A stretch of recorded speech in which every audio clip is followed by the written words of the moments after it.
what habits or beliefs did you have to let go of to grow into the man that you are today? Oh, what habits and beliefs? Yeah.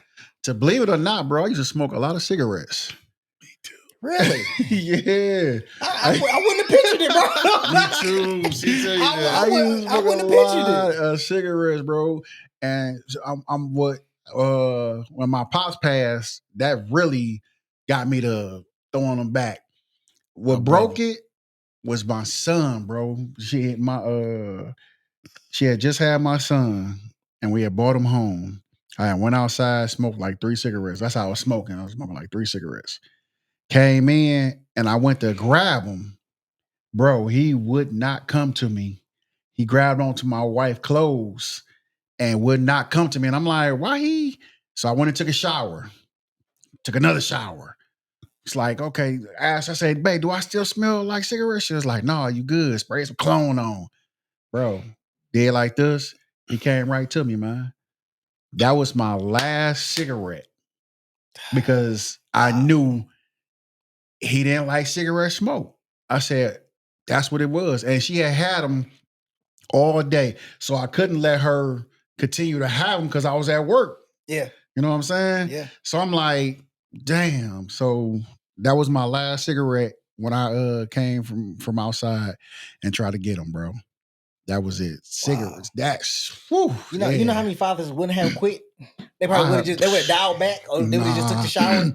I quit cold turkey. That was my last cigarette. Quit cold turkey. I had a whole pack. Threw them all in the trash. I was smoking. I stopped. Then my brother, dad, all of a sudden, it's just me now. Mm-hmm. He did all of a sudden. I started back again, and in them streets. Mm-hmm. Ain't nothing out there in them streets. None but trouble. Them was my habits. Now I don't go nowhere except for traveling. That was my habit too. The streets, yeah, hanging with your damn daddy. well, most of I wasn't with your father. I was with my other uncle. He like 10 years from me, so we kind of hung like dry clothes, bro. Streets, Like wet clothes. Yeah, streets after hours. A little gambling spots everywhere. Yeah, I was the streets, but it was so easy to let go when I met my wife, though. It was ditto. It was so easy to let go because when you young and you doing it all while you young, once you meet that one and you like, I done everything that they trying to do. That's why it don't faze me now. Hanging out, just don't. Plus, it's different.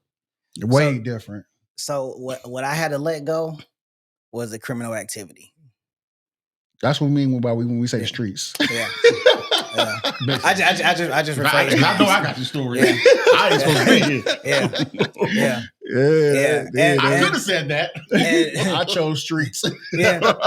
Criminal activity. Yeah. Never. Yeah. Activity. Yeah. You reminiscing now. You said that. Yeah. I know you said. You know. Man. And my evolution actually took over time, but after getting custody of my son and actually when my son was born, that's when I realized that some things had to change. Yeah, live with you no more. Do you realize you become a real man when a 5 pound, 7 ounce kid change you? Mm-hmm. Do you realize you become a man when you hold that little bundle and you be like, ain't nothing gonna change, and you going to work now? You was hanging in the streets. You coming in 9, 10 o'clock. You was coming in when the sun was hitting your back. Yep. You know what I'm saying? And I don't understand how other guys can't or won't change when something like that happen. Man, I don't know, man. But what in the middle of Coney Island? Because I can honestly drive through sleep with food in my mouth. I can honestly say that. Facts. And I tell anybody this. I tell people a lot, and I don't know if I ever told my son this, but I tell him like my son saved my life. Facts. Because the route that I was going down would not have been the same route if he wasn't born. Like, I can say that's wife. Your son saved yours. My wife saved my life. My wife saved mine too. Yeah, my wife saved my life. Your wife saved your wife. My wife saved my life. I'm gonna tell you the story. Me and my life. That's what I call it. I didn't think it would happen for me. That's what I never call thought I'd get married. I wanted it, but I never thought I would. I'm right there with you. Never. Me and my wife lived together before we got married.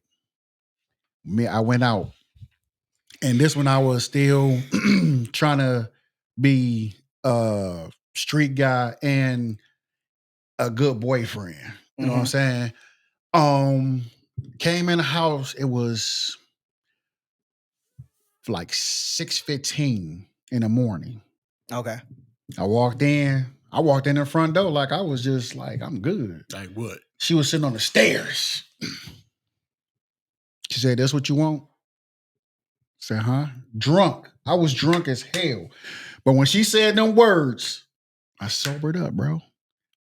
I said, "What you mean?" She said, "You want to come in late, be out whoever, doing whatever." I said, "I wasn't cheating." She said, "That's not what I asked." Disrespecting the house. That's exactly what her words was. She said, "You disrespect our house by staying out all night. Regardless of what you was doing." She said, "You got two choices right here, right now." She said, "Choose wisely." She said, "You can do exactly what you're doing. I'm me. And I'm going to do what I'm going to do. Ooh, that's gonna hurt. Or you can leave and stay and be a man, my man." I said, "That's three choices." She said, "You want to be funny?" I said, "Nah, my bad. My bad." She said, "What you want to do?" I said, I'm gonna be your man. I'm gonna be here." I got you. She said, "You ever walk in this house again this late without me, we done." That was the last time I walked in any house. At 5 or at 6 o'clock in the morning. You know what I'm saying?